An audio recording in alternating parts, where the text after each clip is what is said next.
नमस्कार, FM news देख रहे हैं आप। मैं हूं आपके साथ प्रतीक्षा चहल। रूस और यूक्रेन के बीच जंग का चौथा दिन है। यूक्रेन में भीषण लड़ाई चल रही है। रूसी सेना धीरे धीरे राजधानी कीव की तरफ बढ़ रही है। रूसी फौजों ने कीव की घेराबंदी कर ली है। ताजा अपडेट के मुताबिक शहर से महज 4 किलोमीटर दूर रूस के फौजी पहुंच गए हैं और गोलीबारी कर रहे हैं। यूक्रेन में फंसे लोगों को निकालने के लिए भारत सरकार का अभियान भी जारी है। लिहाजा रविवार को यूक्रेन से उड़ा एयर इंडिया का विमान भारत पहुंच चुका है।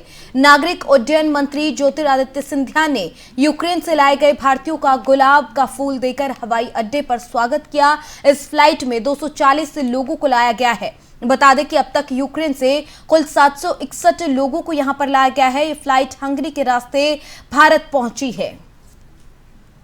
तो लगातार जिस बात की उम्मीद थी कि आपको भारत सरकार, आप कहीं पर भी फंसे हैं और वापस ला दिया जाएगा, उसी उम्मीद को पूरा करते हुए भारतीय सरकार की तरफ से जिस तरीके से ऑपरेशन गंगा चलाया जा रहा है और भारतीयों को वापस अपने देश लाया जा रहा है, उसके बीच में 761 लोगों की अब तक वतन वापसी हो चुकी है। एयर इंडिया की फ्लाइट यूक्रेन से दूसरी उड़ान के साथ 240 और लोगों को लेकर आ गई है। 700 से ज्यादा लोग अपने देश पहुंच चुके हैं, वतन वापसी हो चुकी है। ज्योतिरादित्य सिंधिया ने उनका स्वागत किया, एयरपोर्ट पर फूल देकर उनका स्वागत किया है। लोगों की निगाहें इस बात पर टिकी थी कि अब भारत वापसी कैसे होगी जो यूक्रेन में फंसे थे, लेकिन अब लोग धीरे धीरे घर वापस लौटना शुरू हो गए हैं। एयर इंडिया की यूक्रेन से दूसरी उड़ान भरी गई जिसमें 240 लोग मौजूद रहे और अब उन भारतीयों की घर वापसी हो रही है। तो आपको बता दें कि लगातार जिस चीज को लेकर इंतजार था कि कब भारत से लोग घर लौटना शुरू होंगे, अब वो घर लौटने का सिलसिला शुरू हो चुका है। अगर रूस यूक्रेन की बात करें तो अभी भी युद्ध जारी है, चौथा दिन है। चौथे दिन भी वहां पर जमकर बमबारी हो रही है, भीषण गोलीबारी हो रही है। धुआं धुआं कीव शहर हो गया है। ऐसे में राजधानी कीव में जिस तरीके से अटैक हो रहे हैं, लोगों के मन में डर बसा हुआ था कि वहां पर जो भारतीय फंसे हैं आखिर वो घर कैसे पहुंच पाएंगे। और भारत सरकार के कदम के ये सराहना करनी होगी कि अब लोग धीरे धीरे घर लौटने लगे हैं। एयर इंडिया की यूक्रेन से दूसरी उड़ान हंगरी के रास्ते वो पहुंचे हैं। पहले रोमानिया के रास्ते मुंबई पहुंची थी फ्लाइट और अब दिल्ली पहुंची है। ये हंगरी के रास्ते 250 भारतीयों को वापस लाया गया है। दूसरी उड़ान ये एयर इंडिया की वहां से, तो यूक्रेन से दूसरी उड़ान एयर इंडिया ने भरी जहां पर दिल्ली विमान पहुंचा। 250 भारतीय उसमें पहुंचे और उनका स्वागत ज्योतिरादित्य सिंधिया ने एयरपोर्ट पर फूल देकर किया। आपको बता दें कि यूक्रेन और रूस के बीच में लड़ाई का चौथा दिन है। खार्किव में रूस ने पाइपलाइन को उड़ा दिया है, तो मशरूम क्लाउड वहां पर बना है और ऐसे में स्थिति वहां पर लगातार खतरनाक होती जा रही है। रूस अब यूक्रेन पर लगातार हमले कर रहा है। आलम यह है कि रूस के हवाई हमलों में अब यूक्रेन धधकने लगा है। जंग का चौथा दिन यानी कि आज रविवार की सुबह यूक्रेन के लिए फिर मुसीबत लेकर आई है, जहां रूसी सैनिकों ने यूक्रेन पर बहुत बड़ा हमला किया। रूस ने दूसरे सबसे बड़े शहर खार्किव में गैस पाइपलाइन उड़ा दी गई। इसकी वजह से चारों तरफ धुआं फैल गया और कहा जा रहा है कि आसपास के वातावरण में जहरीली हवा भी फैल गई है। इस वजह से खार्किव में धुएं के कारण अब सांस लेना मुश्किल हो गया है। और इस बीच में जो भारतीय वहां पर फंसे हैं उनकी चिंता हर किसी को है। छात्र वहां पर हैं सबसे ज्यादा और ऐसे में उनके घर वापसी का इंतजार सबको है। लेकिन इस बीच में 761 लोग अब तक वतन वापसी कर चुके हैं। करीब 20,000 भारतीय वहां पर फंसे थे, जिसमें से 4,000 पिछले दिनों वापस लौट आए और अब धीरे धीरे सरकार की तरफ से लोगों को वापस लाया जा रहा है। सरकार की तरफ से जो कदम उठाए जा रहे हैं, एयर इंडिया की फ्लाइट्स वहां पर जारी हैं, लोगों को घर लेकर आ रही हैं और वतन वापसी उनकी हो रही है। यूक्रेन के राष्ट्रपति कार्यालय की ओर से जारी किए गए एक बयान में कहा गया कि रूसी सेना के दूसरे सबसे बड़े शहर खार्किव में एक गैस पाइपलाइन को उड़ा दिया गया है। यह धमाका इतना जबरदस्त था कि विस्फोट की वजह से एक मशरूम क्लाउड वहां पर बन गया। यह तबाही का कारण बन सकता है। सांस लेने में लोगों को दिक्कत हो सकती है। वहीं state service of special communication and information protection की ओर से रूसी हमले के बाद चेतावनी दी गई है कि स्थानीय लोग अपने घरों की खिड़कियां न खोलें। साथ ही सलाह यह भी दी गई है कि अपने नाक पर गीला कपड़ा रखें ताकि उन्हें सांस लेने में तकलीफ ना हो। जितना हो सके उतना पानी पिएं, खाने में लिक्विड चीजों की तवज्जो दें। मतलब स्थिति वहां पर लगातार खतरनाक होती जा रही है और ऐसे में भारतीयों को लाना वहां से भारत सरकार की सबसे बड़ी प्राथमिकता है और इसी के तहत अब तक 761 भारतीय वतन वापसी कर चुके हैं।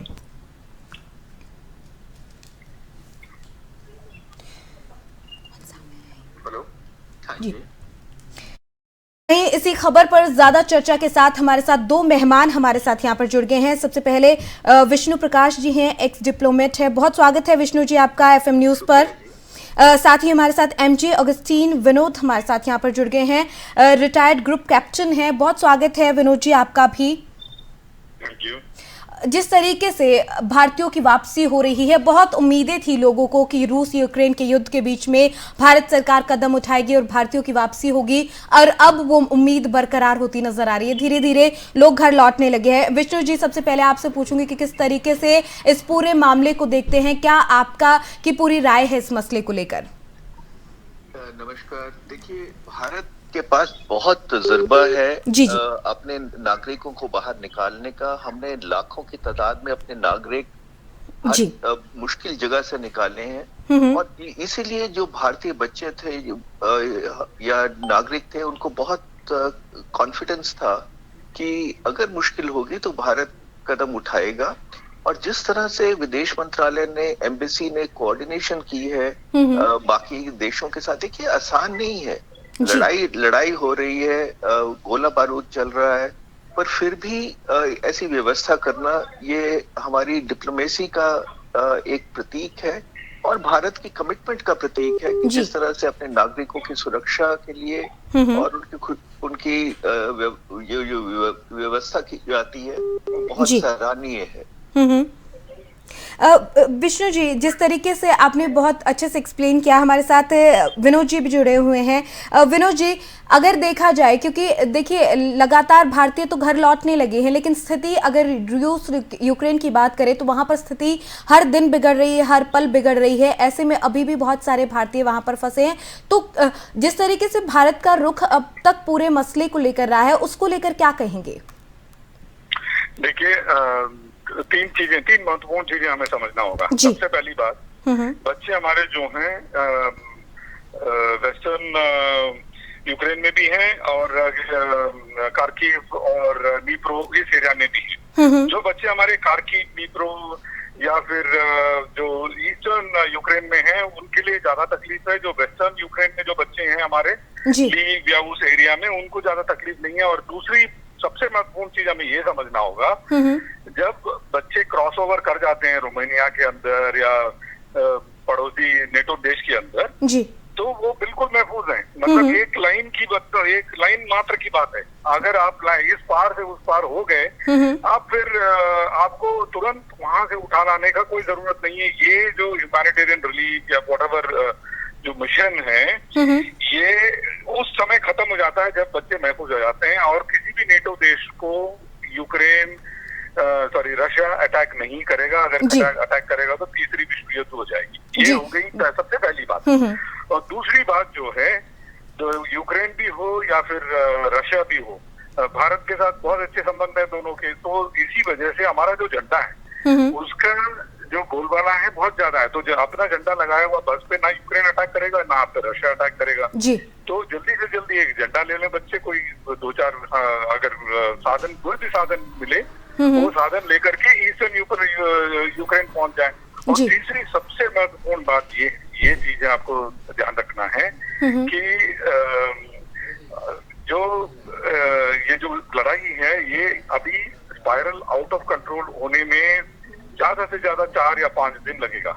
अब जल्दी से जल्दी मेरा ये दरख्वास्त रहेगा आपके चैनल के द्वारा बच्चों को कि जल्दी से जल्दी आप वहां से वेस्टर्न बाग में निकल आए और रोमानिया या किसी भी जो नेबरिंग कंट्री है वहां चले जाएं। क्योंकि अभी आपके पास वीजा ना भी हो, तभी भी भारतीय दूतावास ने एक चिट्ठी जारी की है। उस चिट्ठी के जरिए ये लोग आपको एडमिट कर देंगे, क्योंकि इनके पास शेंजन वीजा नहीं है। सबके पास सिर्फ यूक्रेन का वीजा है। वो एक बहुत बड़ी समस्या है बच्चों की। बट वो जो चिट्ठी जो निकाली है हमारे दूतावास ने, उस चिट्ठी से इनका काम चल जाएगा। मैं ये कहूंगा कि जल्दी से जल्दी वेस्ट में आ जाएं। जब आप उस पार हो जाते हैं रोमानिया में, फिर तो आप महफूज हैं। आप रोमानिया में घूमने जाइए, तो सप्ताह 10 दिन वहाँ एंजॉय कीजिए, फिर जब भी आपको हवाई जहाज का मौका मिलेगा ले आइए। बट एक और काबिले तारीफ की बात ये करूंगा मैं, आप देखिए बच्चों को बिल्कुल पैसेंजर जहाज में लेके आए हैं। जैसे कि आपने देखा होगा जब यूएस ने इवैक्यूएट किया था तो C-17 में भेड़ बकरियों की तरह उनको 200, 250, 500 लोग एक के ऊपर एक चढ़ रहे हैं। इस तरह से नहीं इवैक्यूएशन हो रहा है। हमारा इवैक्यूएशन बिल्कुल एक प्लांट तरीके से होता है और हम हमेशा इवैक्यूएशन ना हमारे से महारत किसी को हासिल नहीं। हमने तो अपने मूल के लोगों को कहीं न कहीं कहाँ से नहीं इवैक्यूएट किया है पिछले 4-5 सालों में। तो ये सारी महत्वपूर्ण 4 बातें मैंने सोचा आपके द्वारा में रखूं। जी, और कोई सवाल? जी, मैं आपके पास दोबारा आऊंगी। हमारे साथ विष्णु जी भी जुड़े हुए हैं। विष्णु जी, जिस तरीके से खार्किव में स्थिति लगातार बिगड़ रही है, वहां पर आज भी देखा गया कि सुबह जब हमला हुआ तो मुसीबत वहां पर लोगों के लिए खड़ी हो गई है क्योंकि गैस पाइपलाइन को उड़ा दिया गया है। ऐसी स्थिति में बहुत सारे बच्चे वहां पर अभी भी हमारे यहाँ से फंसे हुए हैं, तो किस तरीके से देखेंगे, क्योंकि हालात वहां पर हर सेकेंड बिगड़ रहे हैं? ये सुरक्षा, बच्चों की सुरक्षा, नागरिकों की सुरक्षा सबसे पहले उस पर ध्यान देना बहुत जरूरी है। हर जगह के हालात, दक्षिणी यूक्रेन के या पूर्वी यूक्रेन के हालात में बहुत फर्क है। तो इसलिए एम्बेसी लगातार संपर्क में है बच्चों के जी। और इस वक्त जब हालात ऐसे हैं तो जाहिर है कि वहां से निकलना खतरे से खाली नहीं है जी।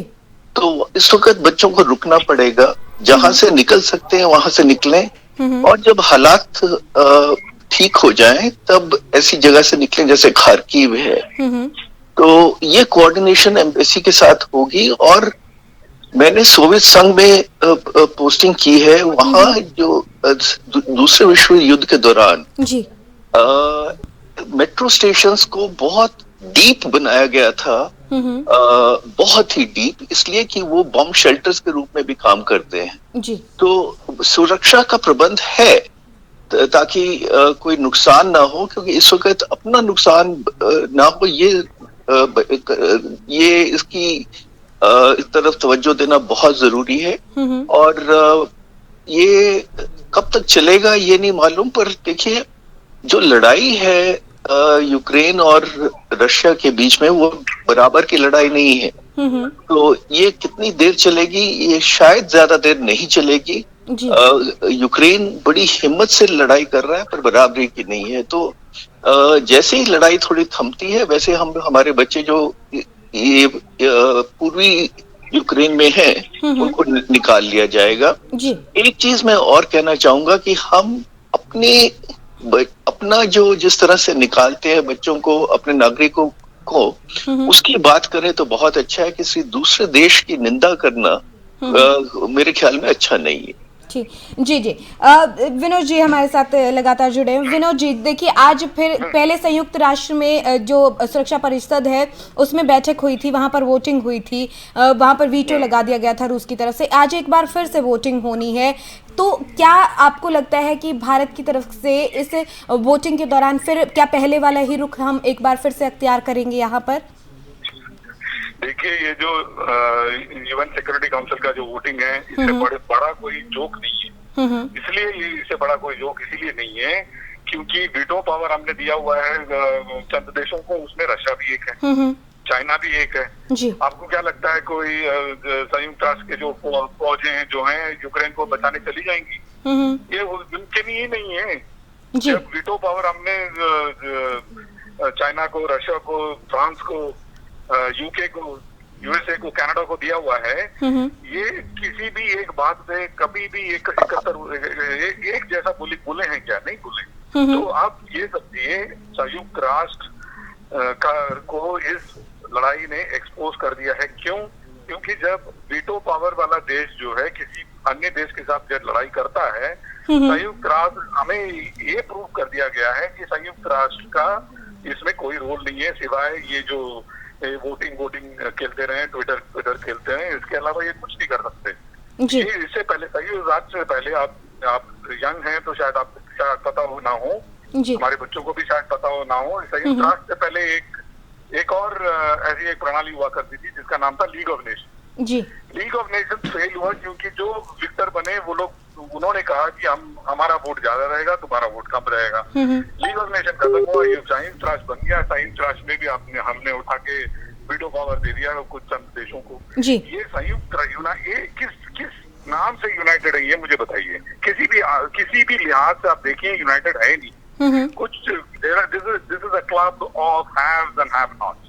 मैं थोड़ा टिप्पणी करना चाहूंगा इस बात पे। जी, विष्णु जी भी हमारे साथ जुड़े हुए, कुछ कहना चाहेंगे? जी, आपका जो सवाल था कि भारत का रुख क्या रहेगा, उस पे मैं ये कहना चाहूंगा कि भारत ने जो रुख लिया है वो एक सिद्धांत का रुख है और एक प्रैक्टिकल रुख है। क्योंकि देखिए, इस लड़ाई में या इस तरह के मतभेद में सिवाय बातचीत के और कोई तरीका नहीं है।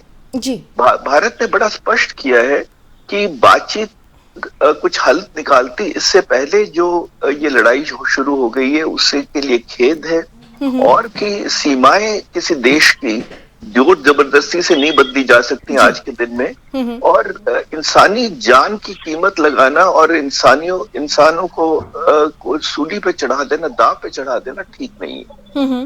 तो भारत जो डायलॉग की बात करता है वो कहता नहीं है, करता भी है। अब देखिए, हमारा चीन हमारे बॉर्डर पे है, हम क्या कर रहे हैं?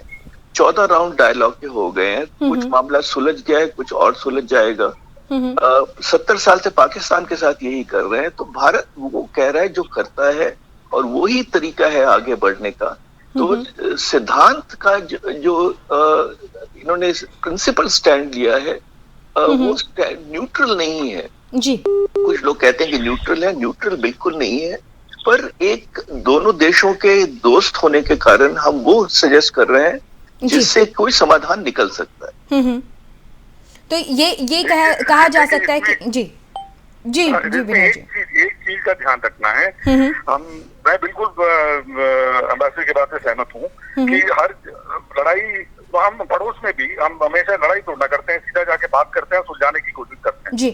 लेकिन ये जो बातचीत है, मैं पुतिन के नजरिए से देखता हूँ, बातचीत कब तक चलेगा? एक समय में आके दोनों ने अपना पैर जमा लिया, बोलते हैं 10 एंड नो फर्दर। तो जब दोनों 10 एंड नो फर्दर की बात करते हैं तो अगला लेवल क्या है? अगला लेवल हाथापाई है कि नहीं? तो ये जो हाथापाई अभी जो चल रहा है, ये बिल्कुल मेजर्ड हाथापाई चल रहा है। मेरा ये डर है कि कहीं ऐसा ना हो कि ये जो फ्लेम थ्रोवर रॉकेट जो लाए हैं पुतिन बॉर्डर में लेके आए कल रात को, ये जो फ्लेम थ्रोवर रॉकेट आप देखेंगे, ये एक बैंड वेपन है। ये बहुत कहर बरपाता है लोगों पे, लोग जल के मरते हैं। जी। और ये किसी भी देश के खिलाफ यूज करना बैंड है, लेकिन उसको भी लेके आके उन्होंने तैनात कर दिया है। अगला जो है मेजर्ड रेस्पॉन्स पुतिन की तरफ से नहीं रहेगा। और अगर किसी को इस बात से किसी को भी शक नहीं होना चाहिए, अगर पुतिन आज चाहे अपना पूरा फोर्स लगा दे पीछे, यूक्रेन को रन ओवर करने में उनको टाइम नहीं लगेगा। और ये हमें ही नहीं, यूक्रेन को ही नहीं, सारे बाकी संयुक्त राष्ट्र देशवासियों को भी पता होना जरूरी है। जी। अभी तक अगर ये लड़ाई किसी नतीजे पे नहीं पहुंचा है, ये एक पुतिन के मेजर्ड रिस्पॉन्स की वजह से, रशिया के नाकाबिलियत की वजह से। तो ये सब हमें ये सारी चीजों को मद्देनजर काम करना है। देखिए जी, इस बीच में ना एक छोटा सा सवाल और दोनों ही मेहमानों से मैं पूछना चाहूंगी। देखिए, जिस तरीके से अमेरिका का पूरा रुख रहा है, लगातार जो यूक्रेन की तरफ से ये भी कहा गया कि हमें अकेला छोड़ दिया गया, लेकिन अमेरिका ने एक बार फिर चेतावनी दी है रशिया को कि या तो फिर तीसरा विश्व युद्ध होगा या फिर आर्थिक बैन होगा। इसको किस नजरिए से देखेंगे कि क्या जो अमेरिका की तरफ से कदम उठाया जा रहा है वो सही है, या जो रुख अख्तियार किया जा रहा है वो सही है? अमेरिका का कदम जो है, सबसे गलत कदम अमेरिका के लिए, ना कि रशिया के लिए। मैं बताऊं क्यों? क्योंकि अभी तक जो बिटकॉइन की जो खपत या बिटकॉइन का इस्तेमाल जो इतना ज्यादा नहीं रहा है, इस सैंक्शंस की वजह से ऑल्टरनेट फॉर्म ऑफ करेंसी या ऑल्टरनेट फॉर्म ऑफ ट्रेड ये शुरू हो जाएगा। इसका क्या मतलब है? इसका मतलब ये है कि dollar as a predominant currency of the world ये खत्म हो जाएगा। जी। और मैं तो सोचता, मुझे तो लगता है ये ब्लेसिंग इन डिस्गाइज है, क्योंकि आपके दर्शकों को, आप सबको पता होना है कि अगर आप कल अपने स्कूटर में या कार में 1 लीटर तेल डलवाते हैं, जी। आप अमेरिका का आर्थिक इसमें एक कंट्रीब्यूशन देते हैं। क्यों? क्योंकि जो सारा क्रूड ऑयल का मामला, सिवाय ईरान से जो हम छोटा मोटा जो खरीदते हैं उसके अलावा, जी। सारा क्रूड ऑयल हमारा जो है वो डॉलर पे हम खरीदते हैं, बहुत कम हम रुपए पे खरीदते हैं। तो dollar as a predominant currency खत्म हो जाएगा। जो ये जो समझ रहे हैं कि तो मुझे जाना होगा, उससे पहले अगर आप इजाजत दें तो जी। छोटी सी टिप्पणी करके विनोद जी मैं आपको कुछ वक्त के लिए रोकूंगी, क्योंकि हमारे दूसरे मेहमान को जाना होगा, तो एक बार उनसे जरा इस पर टिप्पणी ले लेते हैं। जी विष्णु जी। देखिए, थोड़ा सा इसमें गहराई में थोड़ा सा जाने की जरूरत है। 2008 में जब नेटो का बुखारेस्ट समिट हुआ था, जी। तो रूस ने दबाव डाला कि यूक्रेन और जॉर्जिया को नेटो में शामिल कर लिया जाए। जी। और यूरोप ने उसको बहुत अपोज किया, कहा कि देखिए इसे लड़ाई मोल लेने वाली बात है, पर अमेरिका के दबाव के कारण एक दरवाजे खोल दिए। जी। उसके बाद यूक्रेन को उकसाया तो नहीं गया, पर कम से कम उन्होंने जब भी बात की तो उनको सपोर्ट किया गया, और उनको ऐसा लगा कि उनको देर नहीं से देर सुबह देर सवेर नेटो की मेंबरशिप मिल जाएगी। जी। उनको सब देशों ने कहा कि आप लगे रहिए, हम आपके साथ हैं, ये वो। और जब मुश्किल की घड़ी आई तो उनको कहा कि हमारी दुआएं आपके साथ हैं, हमारी सहानुभूति हमारे साथ है, और प्रजातंत्र की बात की गई, ये वो। तो इससे ये तो जाहिर है कि जो बिग पावर पॉलिटिक्स है उसको देखते हुए यूक्रेन के जो इंटरेस्ट है उनकी बलि चढ़ा दी गई है। जी। और यूक्रेन के लोगों को, जैसे अफगानिस्तान के लोगों को छोड़ दिया गया था अपने हाल पे, वैसे छोड़ दिया गया है। तो ये बड़े अफसोस की बात है, क्योंकि यूक्रेन की गलती क्या है? यूक्रेन की गलती 2 है, और गलती मैं कोट अनकोट में कहूंगा, कि एक तो वो अपना भविष्य चाह रहे थे बिना रूस के, जो कि उनका हक है। जी। दूसरा वो उनकी दिक्कत ये है कि उनकी ज्योग्राफी, उनकी भूगोल में लोकेशन ऐसी है कि वो 2 ताकतों के बीच में फंसे हुए। जी। तो बिना उनकी गलती के उनको सजा मिल रही है। तो पर ये बिग पावर पॉलिटिक्स का नतीजा है। पर अखीरी बात ये कहूंगा कि जिस तरह से राष्ट्रपति ज़ेलेंस्की ने आक्रमण को अपोज किया है, जिस तरह से उन्होंने हौसला दिखाया है, उसकी बहुत सराहना की जाए। जी। पर ये भी जरूरी है कि वो ये समझें कि जितनी देर युद्ध चलेगा उतना उनके देश को नुकसान होगा, वहां की जनता को नुकसान होगा, बर्बादी होगी। तो एक नेता जो है उसकी बुद्धिमानी इससे पता लगती है कि कब लड़ना है और कब नहीं लड़ना। तो वो ये अगर भांप लें ये बराबरी की लड़ाई नहीं है तो बहुत अच्छा होगा। जी। मैं आपसे इजाजत। जी, बहुत शुक्रिया विष्णु जी, आप हमारे साथ जुड़े और आपने तमाम चर्चा का हिस्सा बने। हमारे साथ विनोद जी अभी भी हैं। विनोद जी, अपनी बात पूरी कीजिएगा। आप बहुत अच्छे से समझा रहे थे कि किस तरीके से ये रुख जो अमेरिका कर रहा है, जो उसको लेकर जो बात कर रहे थे, बताइए जरा। देखिए, आपने आज एक एम्बेसडर को और एक फौजी को बताया, जी, तो 2 अलग-अलग पहलू का जो नजरिया दे रहे हैं। हाँ। तो मेरा ये नजरिया है जी कि मैं तो थोड़ा प्रैक्टिकली सोचता हूँ। ये शॉर्ट टर्म, आपको एक एग्जांपल देना चाहूंगा। जब न्यूक्लियर ब्लास्ट हुआ था तो हमारे ऊपर भी सैंक्शन लगा दिया गया, और हमें भी काफी चीजों से वंचित रखा गया था। ये अमेरिका ने और चंद देशों ने, उसमें जापान भी था, वो चंद देशों ने हमारे ऊपर सैंक्शन लगा दिया था। जी। और उस समय जो हमारा टेक्नोलॉजी जो बिल्कुल खत्म होने की कगार में था, मतलब समाप्त होने की समाप्त मतलब सक्सेसफुली समाप्त होने का कगार में था, वो था जिसको हम LCA बोलते थे उस समय। LCA का जो फ्लाई बाय वायर और बाकी जो इम्पोर्टेंट टेक्नोलॉजी जो है उसको आना था अमेरिका से। अमेरिका ने सैंक्शन लगा दिया और हमारा जो फ्लाई बाय वायर टेक्नोलॉजी और सॉफ्टवेयर, ये सारी चीजों का एकदम रोक लग गया। बट उसके बाद क्या हुआ, हमारे साइंटिस्ट ने कमर कस लिया, HAL ने कमर कसा, एडीए ने कमर कसा, सब अच्छे अच्छे ब्रेन्स जो हैं, कुछ जो देश प्रेमी इंडियन जो अमेरिका में काम करते थे वो लौट करके आए और उन्होंने जो सॉफ्टवेयर और जो चीजें बनाई, आज की तारीख में तेजस का जो फ्लाई बाय वायर है दुनिया का अव्वल नंबर का फ्लाई बाय वायर है। तो शुरू में हमें तकलीफ जरूर हुआ, लेकिन आगे जाकर के इसका अंजाम जो है अच्छा ही हुआ। जी। बिल्कुल इसी तरह ये जो सैंक्शन है, आप आज का तारीख लिख लीजिए, ये सैंक्शन बिल्कुल इसी तरह होने वाला है। डॉलर का predominance as a single currency in the world ये खत्म हो जाएगा।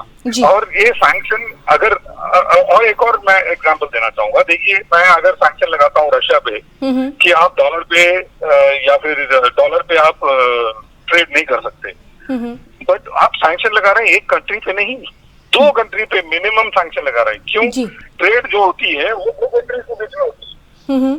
तो अगर रशिया किसी को डॉलर से देन लेन नहीं कर पाएगा, जिसके साथ देन लेन करने की उसको जरूरत पड़ेगी वो फिर डॉलर में नहीं करेगा। और जो कंट्री रशिया के साथ लेन देन करने की कोशिश करेगी डॉलर पे, वो डॉलर पे नहीं कर पाएगी।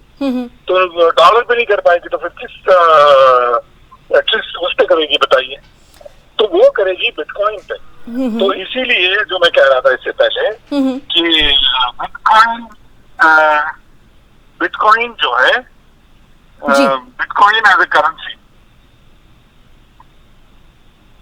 जी इसीलिए मैं कह रहा था कि बिटकॉइन जी, मैं आपका पॉइंट समझ गई कि अब उसको फिर अगर डॉलर को जिस तरीके से उसका जहां नुकसान होगा, अमेरिका का जहां नुकसान होगा, फिर एक दूसरा विकल्प निकल कर सामने आएगा बिटकॉइन के तौर पर करेंसी के रूप में। ओके, वो विकल्प निकल के सामने आ गया। अभी रही बात जो अम्बेसडर जो कह रहे थे बातचीत से बातों को सुलझाने की, बातचीत से बातें तब तक सुलझती हैं जब कोई गुंजाइश रह जाता है। अभी इस लड़ाई में पिछले 1.5-2 साल से या उससे भी ज्यादा समय हो गया है जब यूक्रेन को हम नेटो में शामिल करने की बात कर रहे हैं और इस पे विरोध करे जा रहे थे पुतिन। और आप एक निष्पक्ष तरीके से देखिएगा पुतिन का जो रवैया रहा है कि यूक्रेन को नेटो पे ना शामिल किया जाए, ये रवैया क्या गलत है? एक निष्पक्ष तरीके से सोचेंगे आपको इसका आंसर जरूर मिलेगा। आपके दरवाजे पे नेटो उसके लिए दुश्मन है, आपके दरवाजे पे दुश्मन आके दस्तक देगा, ये आपको अच्छा लगेगा? तो ये इसको हमें, जैसे अम्बेसडर ने कहा है कि मुझे बिल्कुल ही उस बात से मैं सहमत हूँ, हम निष्पक्ष हैं, हम दोनों के दोस्त हैं, इसका मतलब ये नहीं कि हम किसी एक के साथ साइड करेंगे। हम भी ऐसे ही हैं। चीन अपने वजह से उसने अब्सटेन किया, लेकिन यूएई, मैं हैट्स ऑफ टू यूएई को कोई वो नहीं था कि अब्सटेन करने का, लेकिन यूएई ने भी अब्सटेन किया। तो ये तीनों देश मेरे ख्याल से आज अगर आप देखेंगे कूटनीति के हिसाब से देखेंगे, आज से 5 या 10 साल बाद इन तीनों देशों की मिसालें दिया करेगा कूटनीति के जब भी बात निकल आती है। क्योंकि ये समय पक्ष लेने का नहीं है, ये समय निष्पक्ष रहने का है, ये समय पीसफुली इसको खत्म करने का है। जी बिल्कुल, और अपने देश के हितों को आगे रखने का भी वक्त है। बिल्कुल, हमारा सोच ऐसा है ही नहीं, हम शांति प्रिय लोग हैं। अगर हम ऐसे होते पीओके ना छीन लिए होते हमने अभी तक जी। बट अभी भी कितने साल हो गए, देखिए 71 से हम या 47 से हम लगे हुए हैं कि पीओके से किसी तरह बातचीत चाहिए, वो पाकिस्तान हमें पीओके दे दे। और विनोद जी, जिस तरीके से अगर देखा जाए, जैसे अगर ये बात भी की जा रही है, चाहे यूक्रेन के इससे की तरफ से बात आ रही है कि मोदी एक प्रभावशाली नेता, उन्हें बात करनी चाहिए, लेकिन जब 2 देशों का मुद्दा है, अगर तीसरा देश उसमें बात करता, हम अपने देश से अगर लगा के चले, अगर हमारे देश के मुद्दों के बीच में अगर कोई बात करेगा, कोई तीसरा आकर बोलेगा, तो हम भी यही बात करेंगे कि ये हमारा अंदरूनी मामला है, हम सुलझा लेंगे। यहाँ भी स्थिति हमारे लिए भी तो वैसे ही हो सकती है। ये अंदरूनी मामला इसीलिए नहीं रह गया है क्योंकि इसमें बहुत सारे देश घुस गए हैं, संयुक्त राष्ट्र घुस गया। जब संयुक्त राष्ट्र का उसमें इन्वॉल्वमेंट हो जाता है, एक भले ही एक वोटिंग के तौर पे, जो मैं इस चीज को बिल्कुल ही नहीं मानता हूं। जी विनोद जी, एक सेकंड के लिए आपको रोकना चाहूंगी। अपने दर्शकों को बड़ी खबर हम बता दें, खार्किव में रूस की सेना ने एंट्री कर ली है। इस वक्त की बड़ी खबर हम बता रहे हैं, रूस की सेना ने खार्किव में एंट्री कर ली है। जिस तरीके से जिसका इंतजार ये हो रहा था कि अच्छा अभी तक रूस की सेना ने एंट्री नहीं की थी शहर के अंदर, एक जो बाहर से बनी हुई थी, अब वो एंट्री कर ली गई है। किस तरीके से देखेंगे विनोद जी अब स्थिति को? देखिए, खार्किव में जो यूनिवर्सिटी है उसमें हमारे बच्चे पढ़ रहे हैं, तो तो हो सकता है वहां से निकल गए हों अभी तक।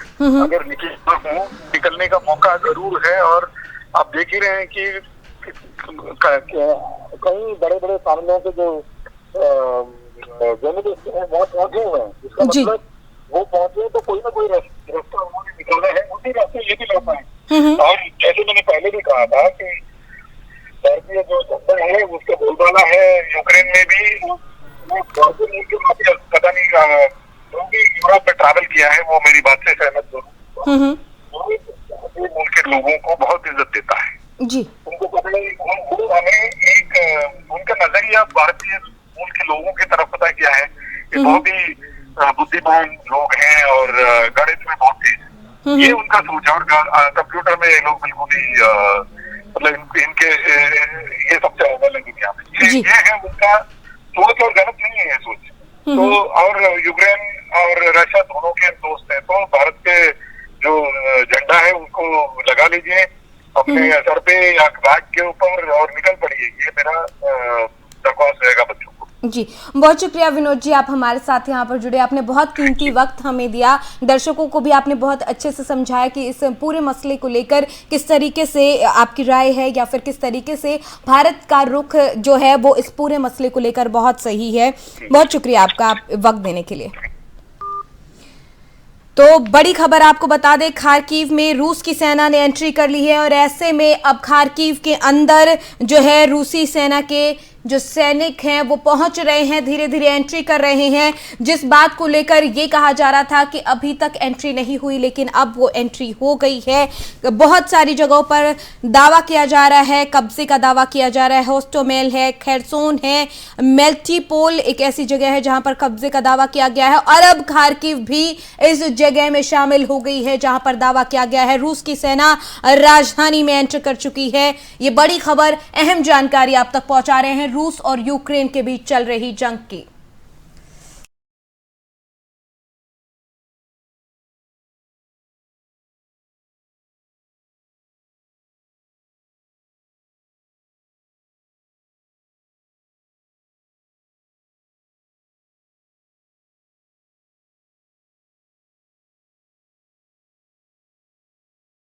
रूस और यूक्रेन के बीच जंग तेज हो गई है और अब महत्वपूर्ण बुनियादी ढांचों को निशाना बनाया जा रहा है। इसी कड़ी में रूस की सेना ने यूक्रेन के दूसरे सबसे बड़े शहर खार्किव में एंट्री कर ली, लेकिन उससे पहले गैस पाइपलाइन बम को धमाके से उड़ा दिया गया। यूक्रेन के राष्ट्रपति कार्यालय ने इसकी जानकारी दी। यूक्रेन की राजधानी कीव समेत देश के प्रमुख शहरों में रूस की सैन्य कार्रवाई जारी है। अभी तक यूक्रेन में 200 के करीब लोगों की मौत हो चुकी है, जबकि यूक्रेन ने दावा किया कि रूस में 1000 से ज्यादा लोग हताहत हुए हैं। State service of special communication and information protection ने आगाह किया कि इस विस्फोट से पर्यावरणीय आपदा आ सकती है। ये आपदा लोगों के लिए नुकसानदायक हो सकती है।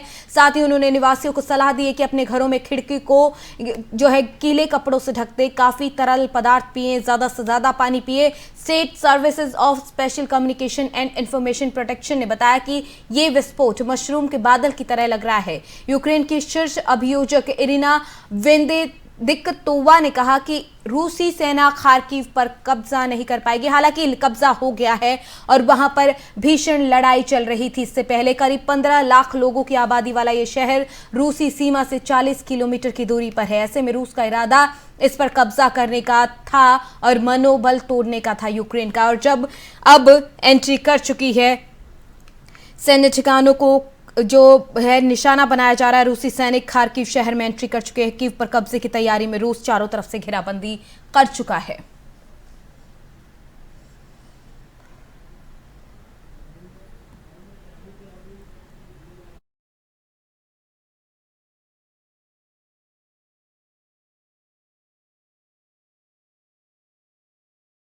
यूक्रेन पर जिस तरीके से रूस ने हमला बोला, उसके बाद दुनिया भर के अहम देश लगातार रूस पर लगाम लगाने के लिए एक के बाद एक प्रतिबंध लगा रहे हैं।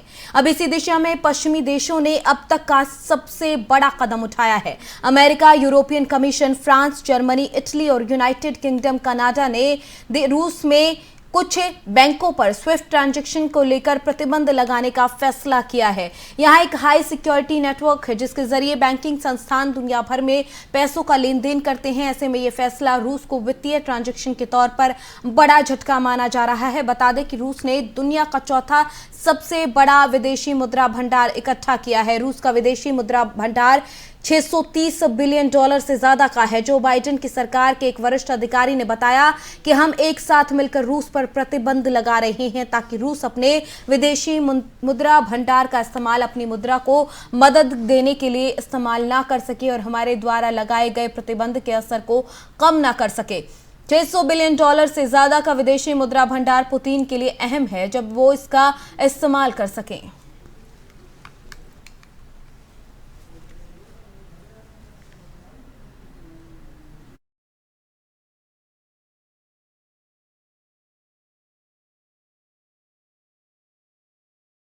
रूस और यूक्रेन के बीच युद्ध का रविवार को चौथा दिन है और रूस यूक्रेन की राजधानी कीव पर ताबड़तोड़ हमले कर रहा। अब कीव में एंट्री की तरफ से जो है रूस की सेना बढ़ रही है।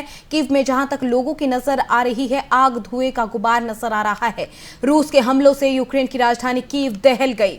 रूसी हमलों में अब तक सैकड़ों लोगों की मौत हो चुकी है जबकि हजारों लोग घायल बताए जा रहे हैं। कहा यह भी जा रहा है कि रूस तेजी से कीव की तरफ बढ़ रहा है। हालांकि अब बता दें कि कब्जे की तैयारी शुरू हो गई है। सैन्य ठिकानों पर जो है हमला किया जा रहा है। कीव में लोगों से बंकर में जाने की अपील की जा रही है। कब्जे पर की तैयारी में रूस है और चारों तरफ से घेराबंदी शुरू कर दी गई है। हालांकि यूक्रेन के राष्ट्रपति जेलेंस्की का कहना है कि कीव अभी यूक्रेन के नियंत्रण में है। मुसीबत की घड़ी में विश्व के कई देश यूक्रेन के साथ आए। रूस के खिलाफ जंग लड़ने के लिए विश्व में कई देशों ने यूक्रेन को आर्थिक मदद और हथियार भेजे हैं। अमेरिका, ब्रिटेन सहित 28 देश इस बात पर सहमत हो गए कि यूक्रेन को और ज्यादा हथियार भेजे जाएंगे, अत्याधुनिक हथियार भेजे जाएंगे। इसके साथ ही मेडिकल सप्लाई और अन्य मिलिट्री संसाधन देने का वादा भी किया गया है। अमेरिकी राष्ट्रपति जो बाइडेन ने अमेरिकी विदेश विभाग को एक आदेश जारी किया। इसमें उन्होंने निर्देश दिया कि यूक्रेन को सैन्य सहायता के लिए $350 मिलियन की मदद दी जाए। साथ ही अमेरिका की ओर से यूक्रेन को अतिरिक्त सैन्य सहायता में बख्तर रोधी उपकरण, छोटे हथियार और विभिन्न प्रकार के गोला बारूद और अन्य चीजें भी दी गई हैं।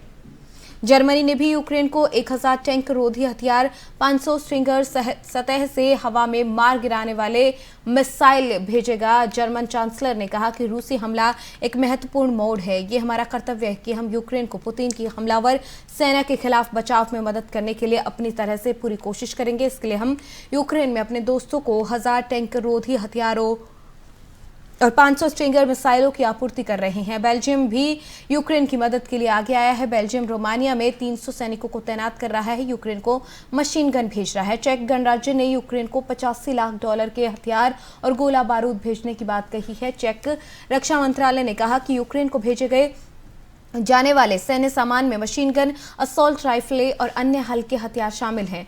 चेक रक्षा मंत्रालय की ओर से जारी किया गया बयान में कहा गया कि वो आगे भी यूक्रेन की मदद करता रहेगा।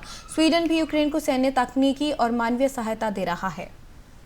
फ्रांस ने यूक्रेन को 300 मिलियन यूरो और सैन्य उपकरण देने की बात कही है। तो तमाम देशों की तरफ से जो बात की जा रही है वही ब्रिटेन ने लॉजिस्टिक ऑपरेशन में मदद की पेशकश की है। नीदरलैंड ने 200 एंटी एयरक्राफ्ट मिसाइलें यूक्रेन भेजने की बात कही है। नीदरलैंड की ओर से जारी बयान में कहा गया कि वो यूक्रेन को 200 हवाई रक्षा रॉकेट मुहैया कराने जा रहा है। इससे पहले rifle, radar system, mine detection robot समेत अन्य कई उपकरण यूक्रेन की मदद के लिए भेजे जा चुके हैं। पोलैंड भी रूस के लिए लड़ाई में यूक्रेन को हथियार देने का दावा कर चुका है।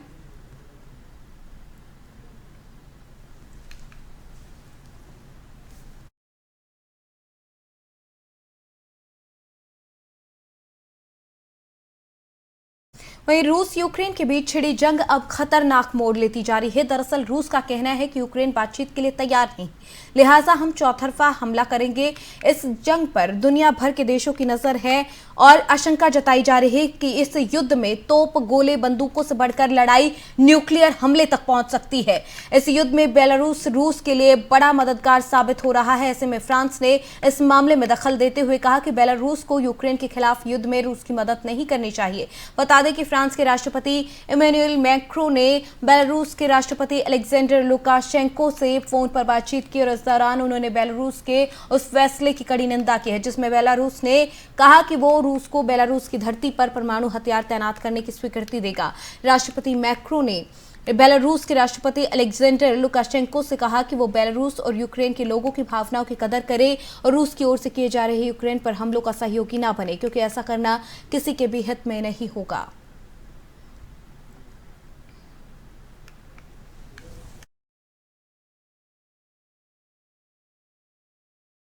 वहीं यूक्रेन पर हमले के बाद रूस पर कई देशों ने पाबंदियां लगाना शुरू कर दिया है। लिहाजा अमेरिका ने रूसी राष्ट्रपति पुतिन की संपत्ति फ्रीज करने का ऐलान कर दिया है, लेकिन अब पुतिन ने भी इसका पलटवार करते हुए कहा कि वो भी विदेशी और विदेशी कंपनियों की संपत्ति फ्रीज करके अपने लोगों और कंपनियों की संपत्ति की अंतर्राष्ट्रीय जब्ती का जवाब देंगे।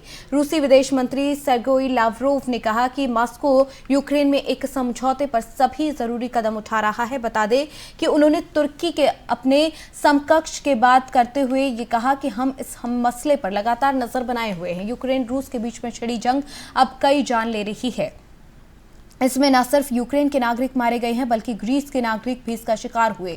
बता दें कि यूक्रेनी शहर मारियोपोल के पास रूसी बमबारी से ग्रीस के 10 लोगों की मौत हो गई जबकि 6 लोग घायल हो गए। एजेंसी के मुताबिक ग्रीस ने रूस के राजदूत को तलब किया और ग्रीस के प्रधानमंत्री क्यारिकोस मित्सोटाकिस ने एक ट्वीट में कहा कि हमारे 10 निर्दोष लोग नागरिक मारियोपोल के पास हुए रूसी हमले में मारे गए। अब इस बमबारी को बंद कर देना चाहिए। ग्रीस के विदेश मंत्रालय ने कहा कि बमबारी सरताना और बुगास गांव के बाहरी इलाकों में हुई, इसमें एक बच्चा भी घायल हुआ है।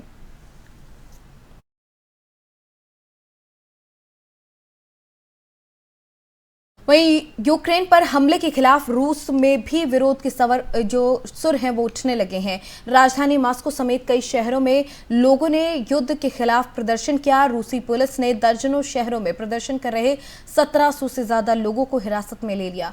रूस में मॉस्को से लेकर दक्षिणी शहर तोलियाती से दूर पूर्वी शहर खाबर रोबस्क तक के प्रदर्शन किया जा रहा है। इसके अलावा सेंट पीटर्सबर्ग में भी युद्ध को लेकर प्रदर्शन हो रहा है। वहीं सरकार इन प्रदर्शनकारियों को लेकर जानकारी के मुताबिक अकेले राजधानी मॉस्को में ही 100 लोगों को हिरासत में ले चुकी है। सामाजिक कार्यकर्ता मरीना ने अपील की है कि रूसी नागरिक यूक्रेन में जारी सैन्य अभियान के खिलाफ होने वाले जुलूस में हिस्सा ले। उधर रूस में प्रदर्शनकारियों को चेतावनी दी गई है। रूसी सुरक्षा बलों ने कहा कि किसी भी तरीके से अनाधिकृत सभाएं अवैध हैं, किसी भी तरीके की सभाएं करने की मंजूरी नहीं है।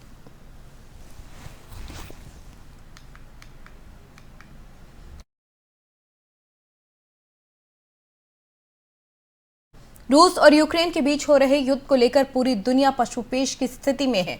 इंडिया से लेकर ईरान, ऑस्ट्रेलिया से लेकर अमेरिका, इंग्लैंड से लेकर इजराइल तक सभी देश रूस से युद्ध रोकने की अपील कर रहे हैं। इसी तरीके से अमेरिका की न्यूयॉर्क में सभी लोग टाइम स्क्वायर के पास इकट्ठे हुए और इस दौरान यूक्रेन के फेवर में अपना समर्थन जताया। अमेरिका में व्हाइट हाउस के बाहर कई लोगों ने रूसी राष्ट्रपति व्लादिमीर पुतिन की तरफ से यूक्रेन पर आक्रमण के विरोध में प्रदर्शन किया। प्रदर्शनकारियों ने राष्ट्रपति जो बाइडेन से पुतिन के खिलाफ सख्त कार्रवाई करने का आग्रह किया। बता दें कि रूस और यूक्रेन के बीच में युद्ध का चौथा दिन है।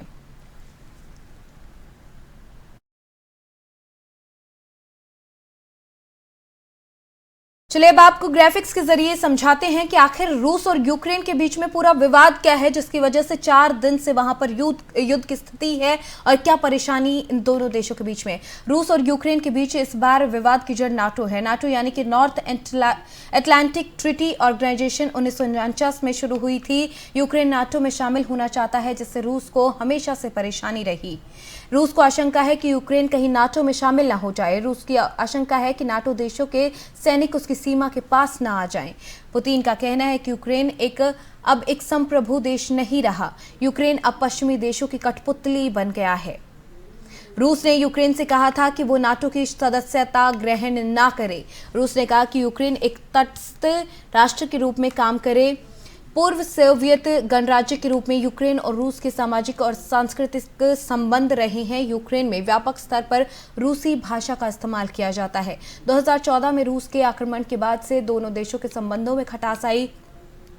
2014 में आई खटास अब युद्ध में बदल गई। आखिरी बार रूस ने यूक्रेन पर तब हमला किया था जब यूक्रेन के रूस समर्थक राष्ट्रपति को 2014 में अपदस्थ किया गया। ऐसा कहा जाता है कि तब से अभी तक पूर्वी यूक्रेन में विद्रोही घटनाओं ने 14,000 से ज्यादा लोगों की जान ली है।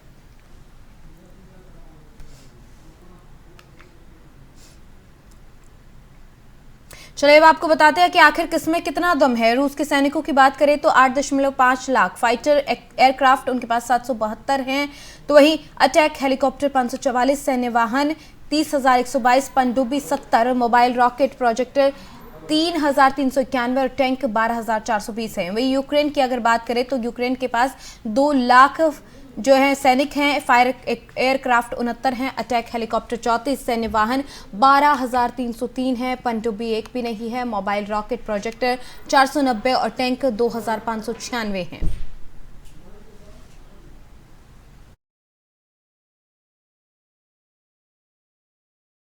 चलिए बुलेटिन में फिलहाल मेरे साथ इतना ही। आप देखते रहिए FM न्यूज़। नमस्कार।